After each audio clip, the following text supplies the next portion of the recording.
做这个抽水站是要到沿航的抽水站，抽沿航的水，还有那个东桥过来那边，现在正南山路那边做的那个涵箱是从东桥然后流到这边来，所以现在我们沿航还今年还是那几条街还是淹水，所以看做这个抽水站会不会改善？做这个抽水站呢，最大的就是我们沿航里的排水问题啦。这里的是比较低洼地区，所以我们要设置抽水站来抽水。之前已经有永康抽水站，还有永康东抽水站，这样子的抽水能力呢，对低洼地区是有不足了，所以市长就跟国土署来争取经费，争取了3.94亿元来办理这个应对抽水站。那这样子呢，就可以有效的改善整个沿航地区还有那个正南山路下来一个低洼地区的一个积淹水。市长在跟区局长的合作之下，持续的跟中央来争取经费上的补助，后续还有相当多的治水预算会拨给台南市政府来完善整个台南市政府的一个治水。掌握市政3分钟，台南进步向前冲。3、2、1，请启动！台南市永康区盐州抽水站竣工启用。这个盐州抽水站，事实上，是每秒钟可以抽26.5 CMS， 也就是每秒钟抽26.5吨，非常大的一个抽水量。那应该可以保护面积有达到76公顷。这么大的面积，我相信对于永康地区民众的生命安全、财产安全会有最大的一个安全的保障。但是人为的力量毕竟有限，大自然的力量是无穷的。我们希望面对极端气候，我们尽量做可以让那个沟渠不要阻塞的，这些是民众可以做的就能够拜托我们民众来配合。抽水机量能再大，但是如果抽水管线不通，或者是沟渠阻塞的话，那也是不行的。所以我们还会全力的把该清的沟渠、该做的这个水利设施能够把它做好，希望能够让台南市不要再受到水患的这个侵袭。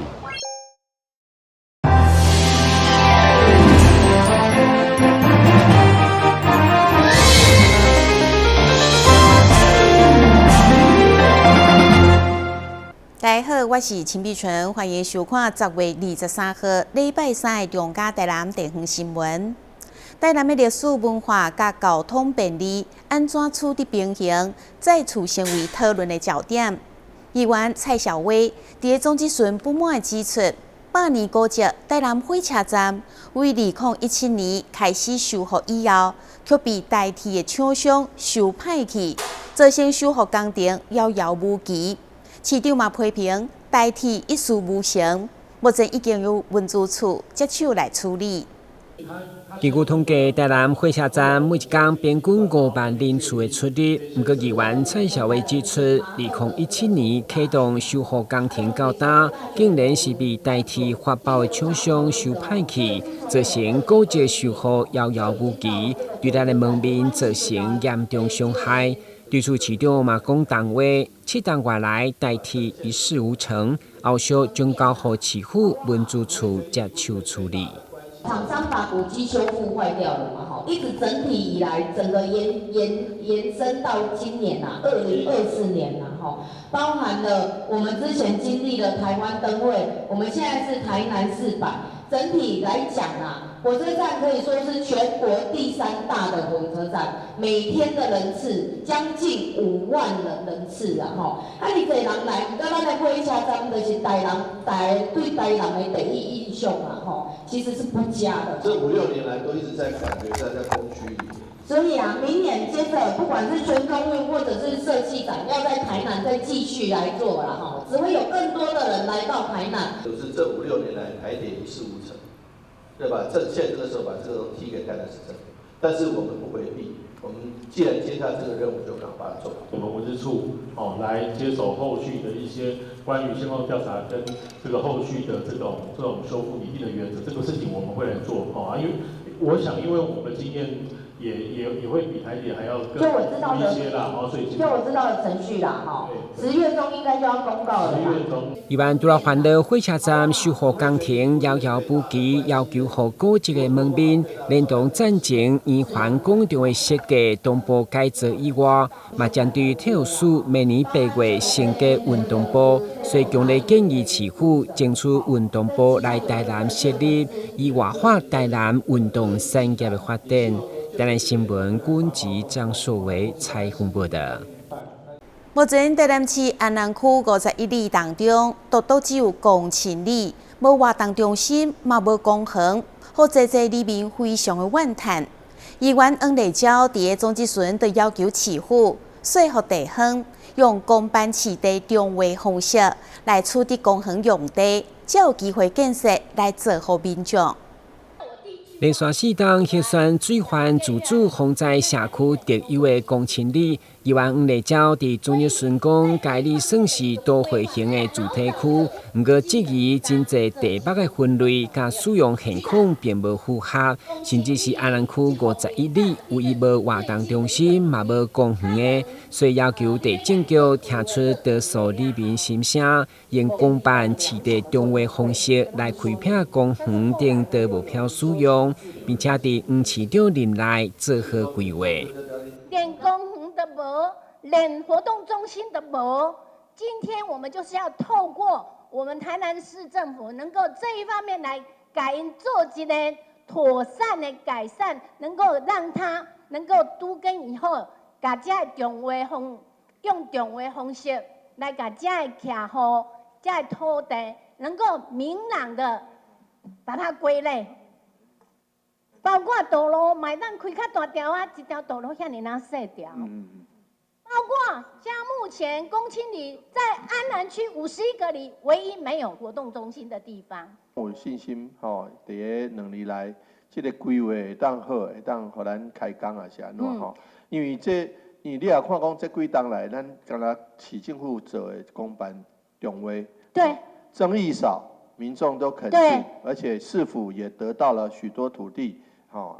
这个经费又可以做民众分配的比率都 OK， 所以我们要去跟民众说服，说服说他们土地因为重划之后，虽然减少一寡，但价值提高足多。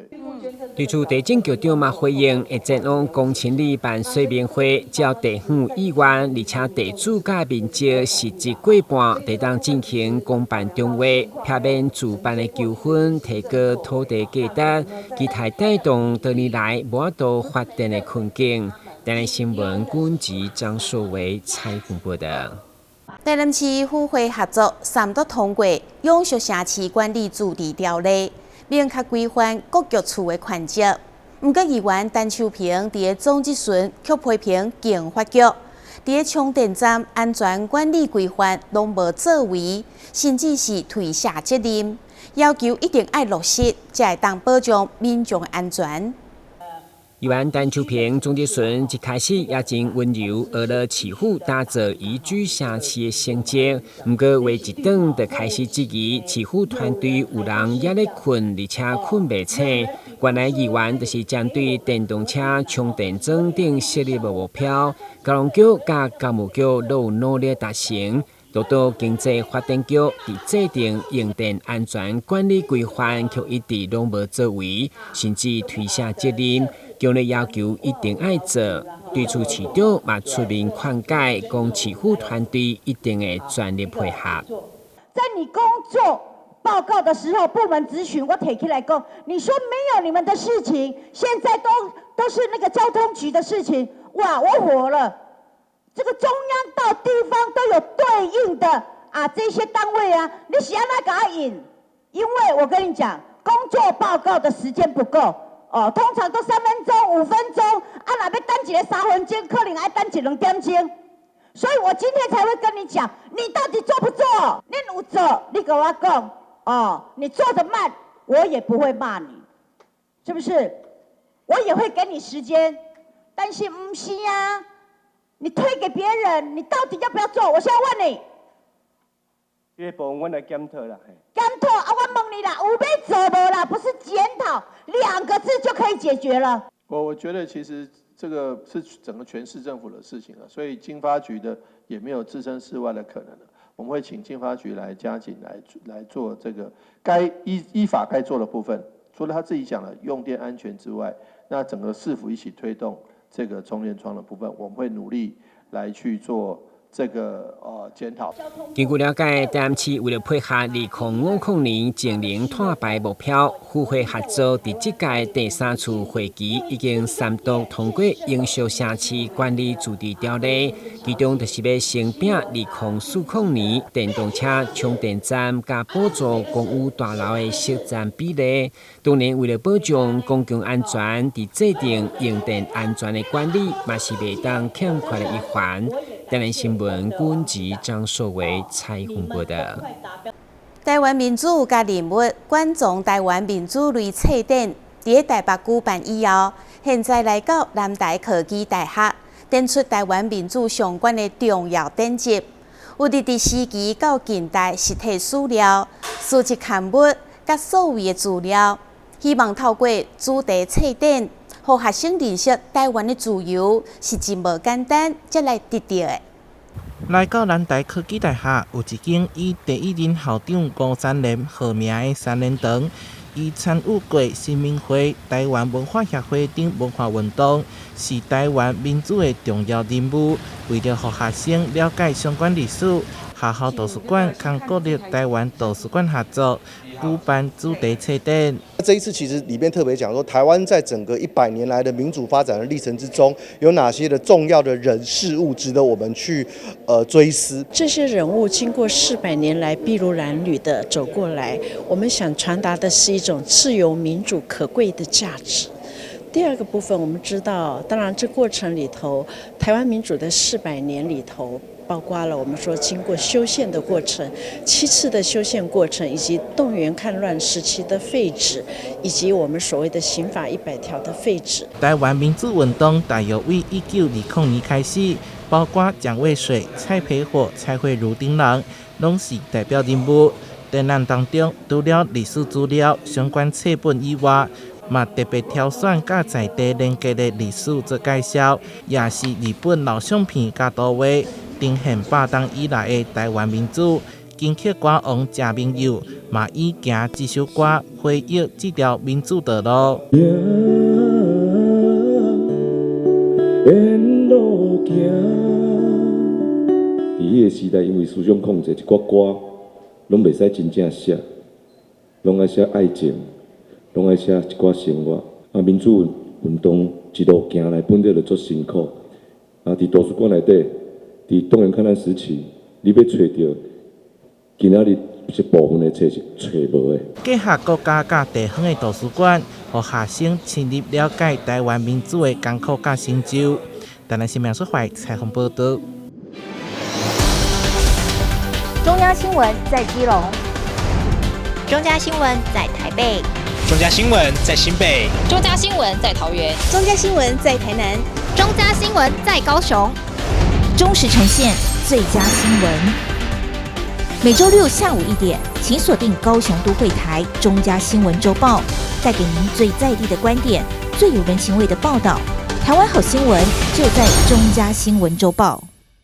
南胖购物中心已经营业届满10冬，现主时正展开10周年庆。结合400外专柜品牌，甲20间的银行，联手推出优惠的活动，消费满6000块，上悬会当赠送1200块，高达20%的现金回馈，希望会当冲出18亿的业绩目标。伫台顶跳着营员舞蹈，南胖10周年庆将要来到，特别举办盛事大会。南纺10周庆，迎向胜利，突破18亿。伫会中特别突破写有18亿的气球，象征营运业绩会当达成。我想我们的18亿的目标，今年肯定是没问题的。对着突破业绩信心满满，因为去年全年业绩突破200亿，今年的目标是102亿。截至到9月份，已经累积73亿，跟去年同期相比，成长将近3%。祭拜动期为24号开始，持续到10月7日。提供给台南市民还有各位来这边的一个客户最好的优惠堪称是我想全省最好的那现在推出的就是6000有20%的回馈这是我想一直都有的一个传统。只要到指定的店家消费满6000块，上悬会当得到1200块，20%的现金回馈，同款再予消费者上好的优惠。另外，即马还有泡泡玛特、乐高限定店的进驻，难胖人潮满满，交通会当讲是一大问题。客人的相当踊跃这是我们非常感谢的部分那希望说能够提供更好的一个停车空间那我们客户能够享受到，我们在努力当中。准备好停车场，规划好交通路线，要来准备迎接周年庆。台南新闻所会采访报道。由台南市东桥社区管委联合会结合空桥商圈、东桥里办公处、甲区公所、图书馆共同主办的“小小孩不给糖就捣蛋”。在东桥内万圣节活动，吸引真侪家长带着小朋友去参加，大家穿着上界应景的装扮，现场热闹滚滚。由社区管委联合会发起，结合商圈、里办公处共同举办的东桥里万圣节的活动，今年已经迈入第3档，而且结合区公所加图书馆，参加的人数会用讲一档比一档上大。非常感谢我们的社区联合会啦，因为他们这是第3届。那我们的康桥商圈是去年6月成立，今年刚好搭上他们的大船了哈。那个已经是结构是非常的完整了。那今年加入我们之后，希望可以让他们多一些装潢，好，每一年都比每一年更好。今年是我们第3年的万圣节，然后只希望大家很开心。然后我今天这个就是弹头。然后我要搞个鬼，我自己还没有打扮，就这样子。我们2个是弹头姐弟。今年参加范围延伸到整个永康地区，而且伫咧市立总图书馆的周边放假来举办，包括市长黄伟哲、立委陈廷辉、林俊宪以及这位的议员，拢盛装打扮，场面热烈。那很感谢我们伟佑跟黑熊他们整个商圈一起来举办，还有我们东桥联合社区这样的一个发想，然后呢有这样的发想，才让我们所有的这个民意代表可以加入。我就是自然的来参加万圣节的活动，那因为呢也参加了今年第3年，但是呢民众越来越多，那呢看到小朋友每个小朋友的装扮真的是非常可爱，也看到说家长对小朋友精心的设计，等一下你就看到好多小朋友的装扮，你真的会吓到，他还会装鬼来吓我。你当头戏就是变装的游家，伫个时间未到，看到真侪家长带着家己盛装打扮的小朋友到场，甚至有幼稚园老师小朋友的表演，以及大型充气玩偶，吸引未少人的眼光。在是情绪晚上，跳起来！来，掌声！预备，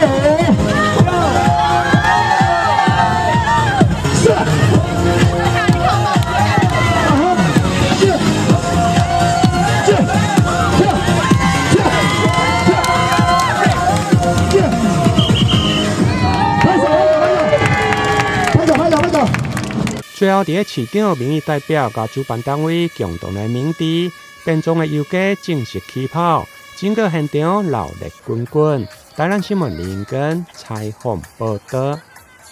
位伫永康区的众宝实业公司，长期代工制作真侪件国际品牌化妆品，是台湾的稳型冠军企业。最近才接任董事长的许义奇。秉持回馈地方的初心，以及对父亲的思念，特别用父亲许国松的名义，捐赠一台救护车，给消防局第5大队永康分队。酱爆实业公司为化妆品生产到代工国际品牌产品热销海内外，承认董事长柯以哲自细汉就父亲的教导，业精于勤，荒于嬉。不论学业、事业，拢离袂开勤恳努力的态度。随着父亲过身，柯以济接手家族事业，也将追随父亲立身公益脚步，这次以父亲许国松的名义，完成一台救护车，希望会当为社会做贡献。孝顺父母是我们酱宝化妆品的一个核心的力量，那也是公司的基石文化。当初也是靠着这一股力量我们才有机会成为 LV 集团的供应商之一。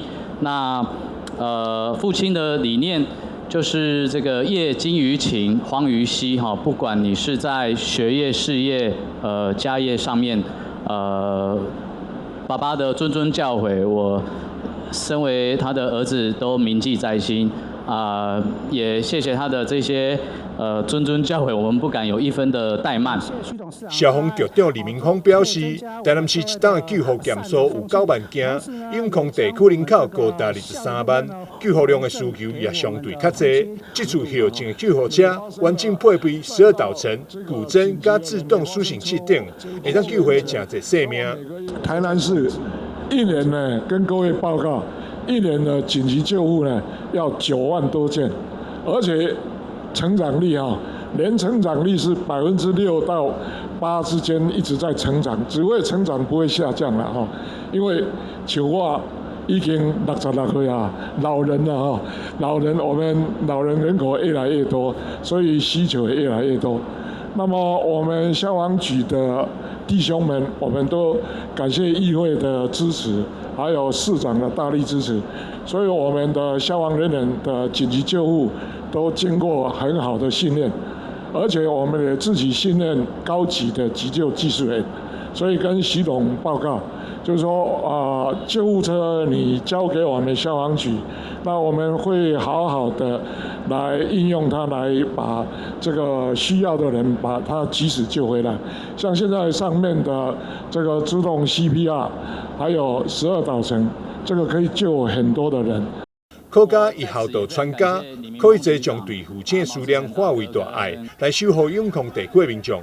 未来也将会持续参与各类公益活动，为社会贡献力量。记者张秀维采访报道。2024台湾灯会落幕以后，注定龙来台湾刷到台南科学园区的银丝湖。台南市政府特别举办启灯仪式，再度点亮20公尺高的新龙。另外，佮邀请烈火器乐团、秘书进等知名艺人轮番演出，吸引侪民众前往参加。3、2、1，请启动！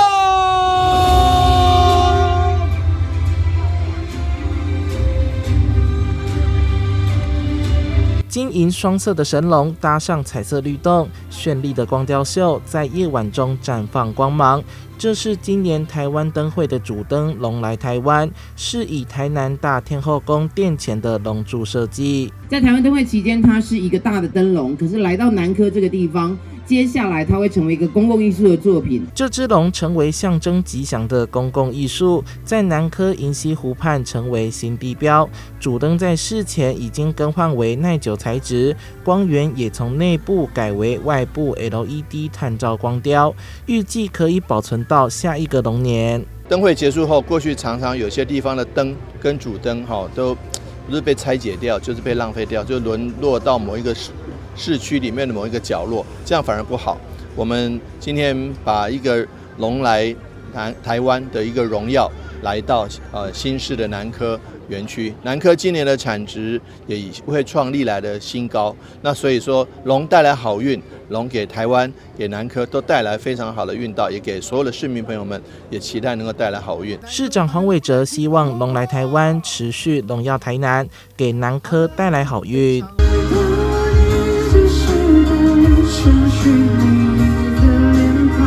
启灯仪式后，市府请到原子邦尼、毕书尽、灭火器乐团等艺人演出，吸引2万多人前来感受这场视觉与听觉盛宴。记者邱怀谈的报道。感谢你收看10月23号的中嘉台南地方新闻，我是秦碧纯，咱再会。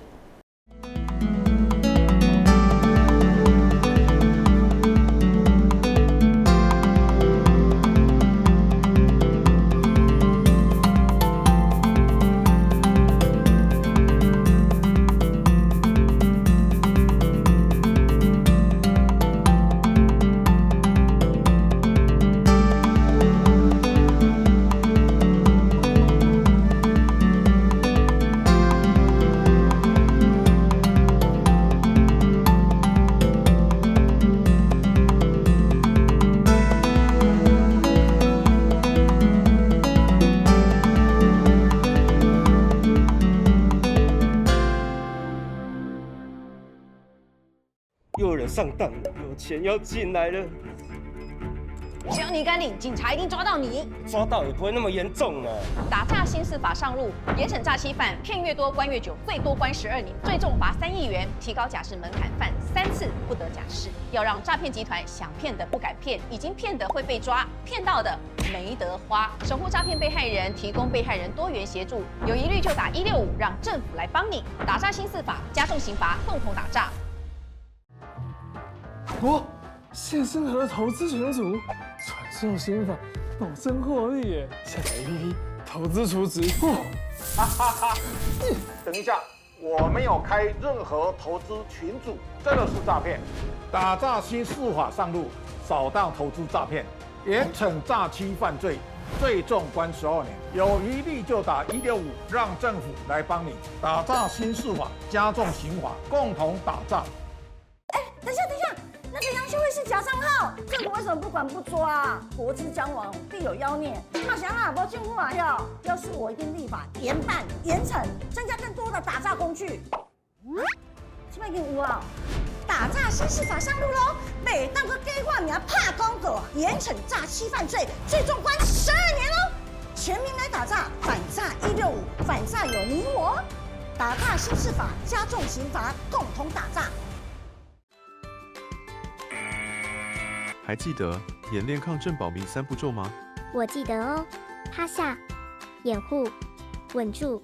当发现建筑结构毁损且评估不可久留时，这时要带着避难包前往避难场所紧急避难。说到避难，全民防灾1点通或消防防灾1点通 App 可以查询最近的避难收容处所及导引。发生灾害一定要冷静，更要记得以上紧急避难方式哦。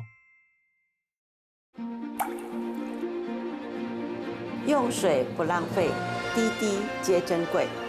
节水1小步，永续1大步。游水心头猜，大家来秀水，节今日之水，解明日之渴。1点1滴省，全民齐节水。节水因为密，用水有效率。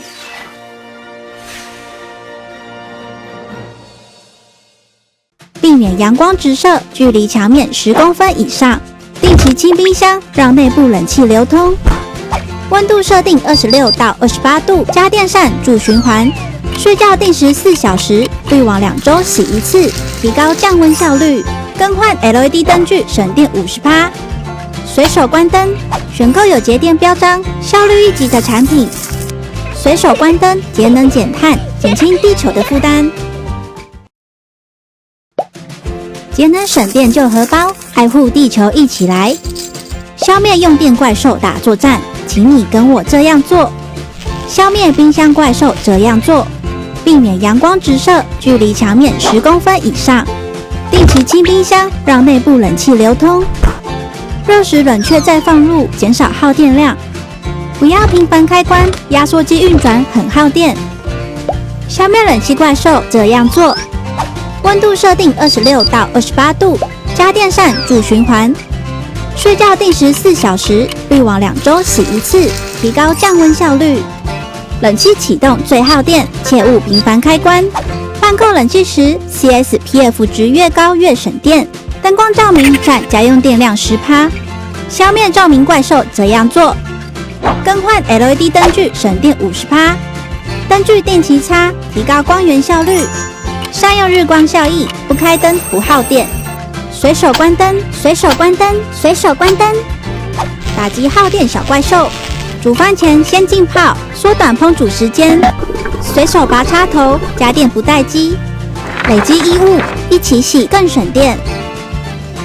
选购有节电标章、效率1级的产品。随手关灯，节能减碳，减轻地球的负担。